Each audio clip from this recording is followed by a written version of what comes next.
আসসালামু আলাইকুম। এমআর খান বিডি চ্যানেলের পক্ষ থেকে আজকের এই ভিডিওতে স্বাগতম। আজ 3 ডিসেম্বর 2024 আজকের মার্কেট আপডেট নিয়ে আপনাদের সাথে কথা বলবো আমি। আলহামদুলিল্লাহ আজকে মার্কেটে সূচকের উন্নতি হয়েছে। আজ বাজার পর্যালোচনায় দেখা যায় আজ মঙ্গলবার ডিএসই প্রধান বা এক সূচক 24 পয়েন্ট বৃদ্ধি পেয়ে অবস্থান করছে 5226 পয়েন্টে। অপরদিকে আমরা যদি ডিএসই 30 সূচক দেখি সেক্ষেত্রে দেখা যাবে যে ডিএসই 30 সূচক আজ 7 পয়েন্টের মতো বৃদ্ধি পেয়ে অবস্থান করছে 1921 পয়েন্টে। আমরা যদি ডিএসই সরিয়া সূচক দেখি সেক্ষেত্রে দেখা যাবে যে ডিএসই সরিয়া সূচক 6 পয়েন্টের মতো বৃদ্ধি পেয়ে অবস্থান করছে 1174 পয়েন্টে। আজ ডিএসই তে 512 কোটি 48 লাখ টাকা শেয়ার ইউনিট লেনদেন হয়েছে, যা আগের কর্মদিবসের লেনদেন ছিল 500 কোটি 23 লাখ টাকা। আজ ডিএসই তে লেনদেন হওয়া 402টি প্রতিষ্ঠানের শেয়ার ইউনিট লেনদেন হয়েছে, আমাদের দাম বেড়েছে 204টির, দাম কমেছে 127টির এবং দাম অপরিবর্তিত ছিল 72টি কোম্পানির। তো যাই হোক, আজকে দেখা গেল যে 3টি সূচকে মূলত সূচকের বৃদ্ধি পেয়েছে, অপরদিকে লেনদেনের পরিমাণ গত দিনের চেয়ে কিছুটা বেড়েছে, যেটা খুবই ভালো দিক। যাই হোক, একটি বিশেষ নিউজকে কেন্দ্র করে এই দামের কিছুটা ঊর্ধ্বগতি আমরা লক্ষ্য করলাম। হয়তোবা এই গতি আরো 2-1 দিন অব্যাহত থাকার সম্ভাবনা আছে। তো এখন যদি আমরা আজকে মার্কেট ইন্ডেক্স মুভার্স দেখি সেক্ষেত্রে দেখা যাবে যে মার্কেট পুলার্স বা সূচক বৃদ্ধি যাদের অবদান রয়েছে তারা কারা? তারা হলো বেক্স ফার্মা, এনবিএল, জিপি, রবি, সাইফ পাওয়ার, EBL, Renata, Olympic, লাফার্স Holcim, DSSL. তো সেক্ষেত্রে দেখা যাচ্ছে স্কোয়ার ফার্মা একাই 5 পয়েন্টের মতো, অপরদিকে এনবিএল 3 পয়েন্টের মতো, জিপি, রবি 2 পয়েন্টের মতো, সাইফ পাওয়ার 1 পয়েন্টের মতো এবং বাকি সবাই 1 পয়েন্টের কম সূচকের বৃদ্ধি ঘটিয়েছে। সেক্ষেত্রে দেখা যাচ্ছে স্কোয়ার ফার্মা 209 টাকা থেকে 211 টাকা 20 পয়সা, এনবিএল 5 টাকা 40 পয়সা থেকে 5 টাকা 70 পয়সা, জিপি 319 টাকা 20 পয়সা থেকে 323 টাকা 80 পয়সা, রবি 26 টাকা থেকে 26 টাকা 90 পয়সা, সাইফ পাওয়ার 12 টাকা 80 পয়সা থেকে 14 টাকা, ইবিএল 23 টাকা 20 পয়সা থেকে 23 টাকা 40 পয়সা, রেনেটা 640 টাকা 80 পয়সা থেকে 643 টাকা 90 পয়সা, অলিম্পিক 155 টাকা 20 পয়সা থেকে 156 টাকা 50 পয়সা, লাফার্স হোলসিম 54 টাকা 10 পয়সা থেকে 54 টাকা 50 পয়সা এবং ড্রাগন সোয়েটার 10 টাকা থেকে 11 টাকা লেনদেন হয়েছে। অপরদিকে আমরা যদি আজকে মার্কেট রেগাস বা সূচক রাশি যাদের অবদান ছিল তাদের দেখি, তাদের মধ্যে রয়েছে Islami bank, BRAC bank, UCB, best holding, MRL oil, prime bank, Daffodil computer, Khan brothers, Bex pharma এবং মিডল্যান্ড ব্যাংক। তো সেক্ষেত্রে দেখা যাচ্ছে ইসলামী ব্যাংক একাই 2 পয়েন্টের মতো, BRAC bank, United commercial bank 1 পয়েন্টের মতো এবং বাকি সব 1 পয়েন্ট এরকম সূচকের পতন ঘটিয়েছে। সেক্ষেত্রে ইসলামী ব্যাংক 52 টাকা 50 পয়সা থেকে 52 টাকা 10 পয়সা, ব্র্যাক ব্যাংক 48 টাকা 30 পয়সা থেকে 47 টাকা 90 পয়সা, ইউনাইটেড কমার্শিয়াল ব্যাংক 10 টাকা 10 পয়সা থেকে 9 টাকা 90 পয়সা, বেস্ট হোল্ডিং 20 টাকা 20 পয়সা থেকে 19 টাকা 80 পয়সা, এমআরএল ওয়েল 33 টাকা থেকে 29 টাকা 70 পয়সা, প্রাইম ব্যাংক 23 টাকা 40 পয়সা থেকে 23 টাকা 20 পয়সা, ড্যাফোডিল কম্পিউটার 68 টাকা 50 পয়সা থেকে 64 টাকা, খান ব্রাদার্স 146 টাকা 10 পয়সা থেকে 144 টাকা 30 পয়সা, বেক্স ফার্মা 82 টাকা 90 পয়সা থেকে 82 টাকা 60 পয়সা এবং মিডল্যান্ড ব্যাংক 34 টাকা 80 পয়সা থেকে 34 টাকা 20 পয়সা লেনদেন হয়েছে। এখন যদি আমরা আজকের দিনে টপ গেইনার্স বা মূল্যবৃদ্ধি দেখা ছিল তা দেখে, তাহলে দেখা যাবে আজকে মূল্যবৃদ্ধি শীর্ষে চলে এসেছে দুলামিয়া কটন, ড্রাগন সোয়েটার, এসালম ক্রিস্টাল স্টিল এবং দেশবন্ধু, সাইপর, Fuwang food, Tosrifa, Bashundhara paper mill, Intraco এবং এমএল ডাইং।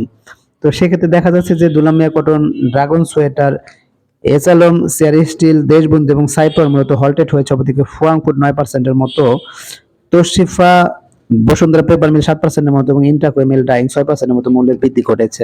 অন্যদিকে আমরা যদি আজকে মার্কেটে টপ লুজার্স বা মূল্য শেয়ার ছিল তা দেখি, তাহলে দেখা যাবে আজকে মূল্য রাশি শীর্ষে চলে এসেছে MRL twelve, Daffodil computer, Bangladesh industrial finance, global heavy chemical, NRB bank, mercantile insurance, prime textile, first Janata mutual fund, LR global mutual fund এবং জাহিন স্পিন। তো সেক্ষেত্রে দেখা যাচ্ছে এমআরএল টুয়েলভ মূলত নেগেটিভ ভল্টেড হয়েছে, অপরদিকে ড্যাফোডিল কম্পিউটার 6%-এর মতো এবং বাকি সবাই দেখা যাচ্ছে 4 থেকে 2%-এর মধ্যে মূল্য পতন হয়েছে। এখন যদি আমরা আজকের দিনে লেনদেনের শীর্ষে কারা ছিল তা দেখি, তাহলে দেখা যাবে আজকে লেনদেনের শীর্ষে চলে এসেছে Asiatic lab, NRB bank, ICB, fine food, GP, DSSL, Genex, Infosys, Robi, Golden Son এবং ব্র্যাক ব্যাংক। তো সেক্ষেত্রে দেখা যাচ্ছে এশিয়াটিক ল্যাব 16 কোটি টাকার মতো, এনআরবি ব্যাংক 15 কোটি টাকার মতো, আইসিবি 12 কোটি টাকার মতো, ফাইন ফুডস, জিপি, ডিএসএসএল 11 কোটি টাকার মতো, জেনেক্স, ইনফোসিস 10 কোটি টাকার মতো, রবি 9 কোটি টাকার মতো এবং গোল্ডেনসন ও ব্র্যাক ব্যাংক 8 কোটি টাকার মতো লেনদেন হয়েছে। এখন আমি আজকের দিনে ভলিউমের শীর্ষে কাজ ছিল তা দেখে, তাহলে দেখা যাবে আজকে ভলিউমের শীর্ষে চলে এসেছে NRB bank, DSSL, CNA textile, Golden Son, সাইপর, Fuwang food, Asiatic lab, Intraco, Robi এবং ফুয়াং সিরামিক। তো সেক্ষেত্রে দেখা যাচ্ছে যে এনআরবি ব্যাংক মূলত আজও ভালো পরিমাণে লেনদেন হয়েছে, 1,14,76,850 শেয়ার লেনদেন হয়েছে। অপরদিকে ডিএসএসএল 1,01,01,965 শেয়ারের লেনদেন হয়েছে, সিএনএ টেক্সটাইল 91 লাখের মতো শেয়ারের লেনদেন হয়েছে এবং গোল্ডেনসন ও সাইপর যথাক্রমে 56 লাখ ও 54 লাখের মতো শেয়ারের লেনদেন হয়েছে এবং বাকি সবাই 48 লাখ থেকে 34 লাখের মধ্যে শেয়ারের লেনদেন হয়েছে। এখন তো আমি আজকের দিনে সেক্টর ওয়াইজ লেনদেন দেখেছি, সেক্ষেত্রে দেখা যাবে যে আজকে কিছুটা মিশ্র প্রতিক্রিয়ার মধ্যে বাজার ছিল। তো কিছু সেক্টর ভালো করেছে, আবার কিছু খারাপ করেছে। খারাপের ভিতরে দেখা যায় bank sector, travel and leisure, insurance sector, corporate মানে আইটি সেক্টর, জুট সেক্টর এবং টেনারি ইন্ডাস্ট্রিজ খারাপ করেছে। অপরদিকে ভালো কথা যদি বলি তো সেক্ষেত্রে দেখা যায় food and allied, mutual fund, textile, cement sector, fuel and power, paper and printing, ceramic sector, Pharma, treasury bond, service and real estate, engineering, financial institution, miscellaneous এবং টেলিকমিউনিকেশন ভালো করেছে। এর মধ্যে সার্ভিস অ্যান্ড রিয়েল এস্টেট খুবই ভালো করেছে। তো এখন আমি চলে যাবো আজকের দিনে গুরুত্বপূর্ণ কিছু নিউজে। আইসিবির ঋণে সুদ কমানোর খবর, ইতিবাচক প্রভাব শেয়ার বাজারে।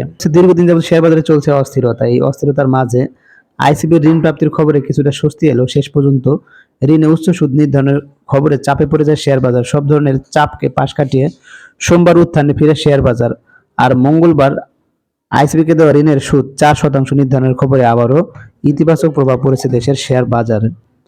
তো শেয়ার বাজার স্থিতিশীলতায় বিনিয়োগ প্রতিষ্ঠান investment corporation of Bangladesh sovereign গ্যারান্টির বিপরীতে 3,000 কোটি টাকা ঋণ অনুমোদন করে কেন্দ্রীয় ব্যাংক। এই ঋণ সুদ নির্ধারণ করা হয় 10%। তো ঋণ অনুমোদনের খবরের প্রথমে চাঙ্গা হয়ে ওঠে শেয়ার বাজারে।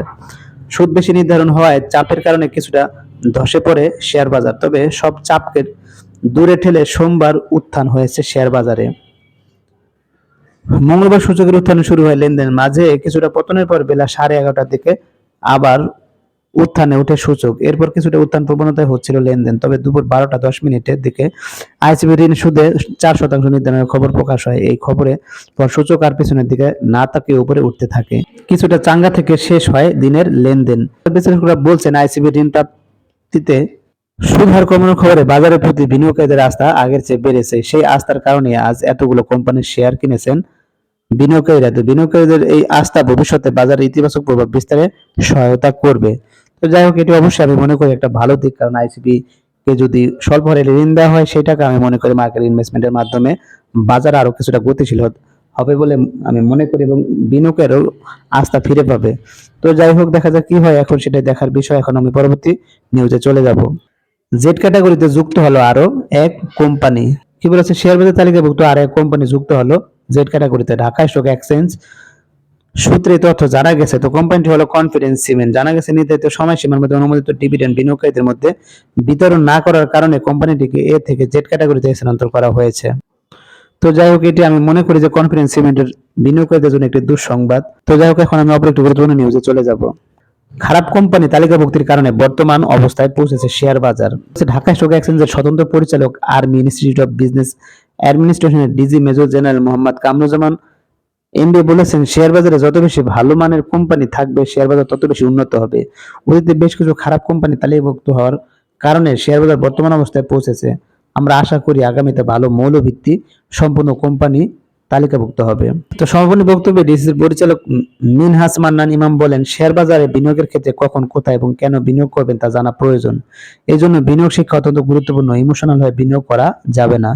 এছাড়াও কোম্পানির পারফরমেন্স ও উদ্যোক্তা পরিচালক দেখে শেয়ারের দাম যখন কম থাকে তখন বিনিয়োগ করতে হবে। তিনি আরো বলেন, গত 15 বছরে শেয়ার বাজারে অনেক নিম্নমানের আইপিও এসেছে যা শেয়ার বাজারকে ক্ষতিগ্রস্ত করেছে। এজন্য নিম্নমানের আইপিও বন্ধের বিষয়ে পদক্ষেপ নেওয়া হয়েছে। এছাড়া বিদেশে টাকা পাচার বন্ধ করা হয়েছে, যেটি দেশের অর্থনৈতিক উন্নয়নে গুরুত্বপূর্ণ ভূমিকা পালন করবে। যাই হোক, আমি মনে করি যে এটা একটি খুবই গুরুত্বপূর্ণ একটি নিউজ যে কোম্পানি তালিকাভুক্তির ক্ষেত্রে আমি মনে করি অবশ্যই কোম্পানির যে ফান্ডামেন্টাল অর্থাৎ তাদের যে ফাইন্যান্সিয়াল স্টেটমেন্ট সেগুলো অবশ্যই অ্যানালাইসিসের মাধ্যমে, তাদের ইপিএস নেট অ্যাসেট ভ্যালু সেগুলো সঠিকভাবে মেজারমেন্টের মাধ্যমে সেই কোম্পানি ভবিষ্যতে কি করতে পারে এবং তাদের প্রোডাক্টের কথা বিবেচনা করে মার্কেটে তালিকাভুক্ত করা উচিত, যাতে সাধারণ বিনিয়োগকারীরা বা বড় বড় বিনিয়োগকারীরা যাতে ক্ষতিগ্রস্ত না হয়। তাহলে আমি মনে করি মার্কেটে একটি স্থির এবং টেকসই উন্নয়ন করা সম্ভব। তো যাই হোক, এখন আমি অপর একটি গুরুত্বপূর্ণ নিউজে চলে যাব। ব্লকে 5 কোম্পানির বড় লেনদেন। কি বলছে, সপ্তাহের তৃতীয় কর্মদিবস মঙ্গলবার ঢাকা স্টক এক্সচেঞ্জের ব্লক মার্কেটে 26টি প্রতিষ্ঠান লেনদেনে অংশ নিয়েছে। এসব প্রতিষ্ঠানে মোট 14,32,30,000 টাকা শেয়ার লেনদেন হয়েছে। এর মধ্যে সবচেয়ে বেশি লেনদেন দেখা যাচ্ছে 5 প্রতিষ্ঠানের শেয়ার। তো তারা হলো Marico Bangladesh, express insurance, Al-Arafah islamic bank, standard bank এবং ডমিনাস স্টিল বিল্ডিং সিস্টেম। আজ এই 5 প্রতিষ্ঠানের মোট শেয়ার লেনদেন হয়েছে 10,32,00,000 টাকারও বেশি। তো যাই হোক, আপনারা এই কোম্পানিগুলো সম্পর্কে খোঁজখবর রাখতে পারেন। যাই হোক, আজকের মতো ভিডিও বাড়াবো না, আজকে এখানে বিদায় নিব। যারা আমার চ্যানেলে নতুন অবশ্যই চ্যানেলকে সাবস্ক্রাইব করবেন, লাইক করবেন, কমেন্ট করবেন এবং শেয়ার করবেন। সবাই ভালো থাকবেন, সুস্থ থাকবেন। আল্লাহ হাফেজ।